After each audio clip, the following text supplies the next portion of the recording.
Assalamualaikum warahmatullahi wabarakatuh. Perkenalkan, saya Yuliati, salah satu staf pengajar di SMA Negeri 3 Garut. Oke, kali ini kita akan membahas mengenai ekosistem yang merupakan materi di kelas 10 semester kedua. Apa itu ekosistem? Ekosistem di permukaan bumi kita ini terdiri dari dua jenis. Yang pertama adalah ekosistem air dan ekosistem darat. Slide yang ada di depan kalian adalah contoh ekosistem darat seperti gurun, padang rumput, taiga, hutan hujan tropis, hutan gugur, dan tundra.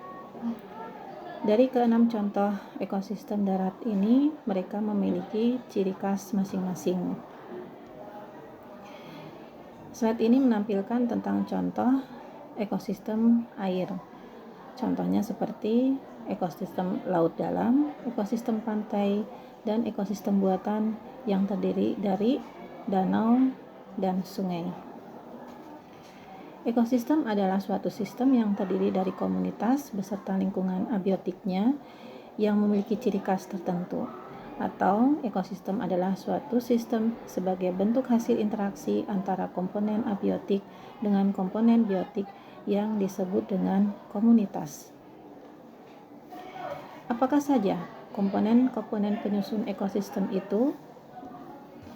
Ada dua jenis komponen penyusun ekosistem.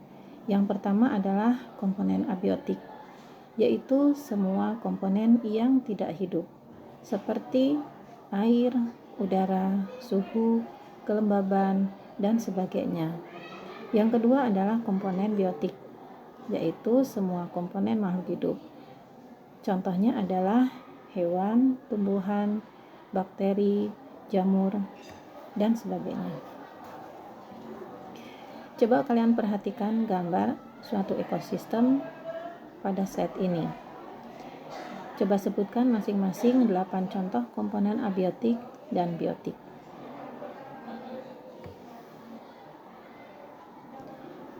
Baik, pada suatu ekosistem, komponen biotik memiliki suatu peranan.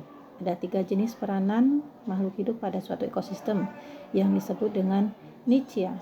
Yang pertama adalah sebagai produsen, yaitu semua makhluk hidup yang bersifat autotrof. Yang kedua adalah makhluk hidup yang berperan sebagai konsumen.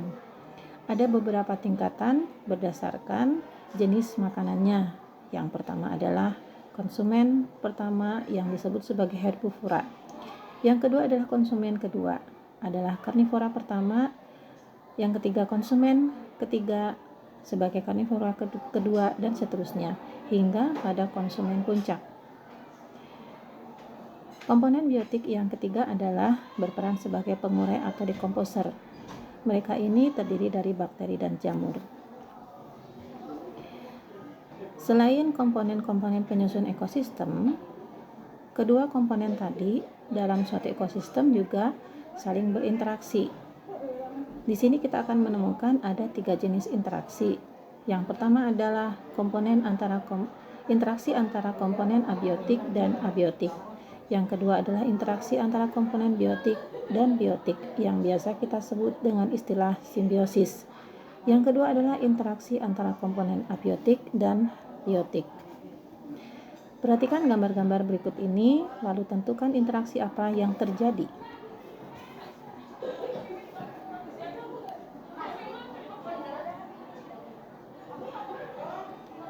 Demikianlah materi yang kita bahas mengenai komponen-komponen penyusun ekosistem beserta interaksi yang terjadi di dalam suatu ekosistem.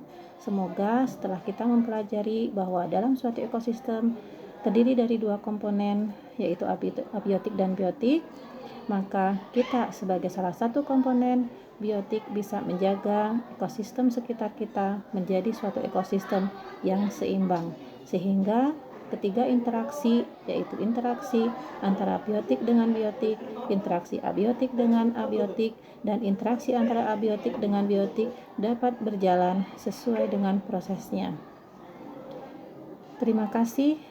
Wassalamualaikum warahmatullahi wabarakatuh.